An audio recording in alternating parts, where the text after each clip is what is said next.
ایک مرتبہ مہاجرین حاضر ہوئے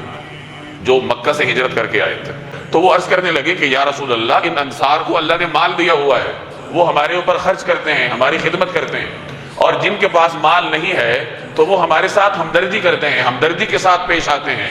اور ہماری اتنی خبرگیری کرتے ہیں کہ ہمیں یہ خوف ہونے لگا ہے کہ آخرت کا سارا اجر تو یہ لے جائیں گے،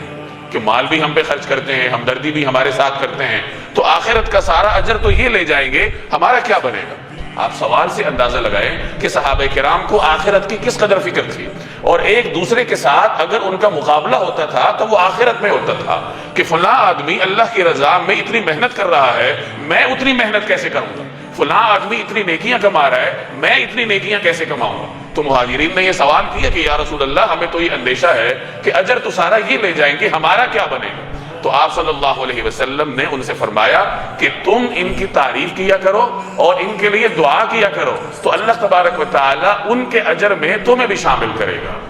اس روایت سے ہمیں ایک بڑا سبق ملتا ہے، یعنی جو آدمی آپ کی زندگی میں آپ کے لیے آسانی پیدا کرتا ہے تو اس کا آپ کے اوپر حق ہے کہ آپ اس کی تعریف کریں اور اس کے لیے دعا کریں۔ تو جب یہ دو کام آپ کریں گے تو اللہ تعالیٰ آپ کو خرچ کرنے والے کے اجر میں برابر کے شریک کر دے گا۔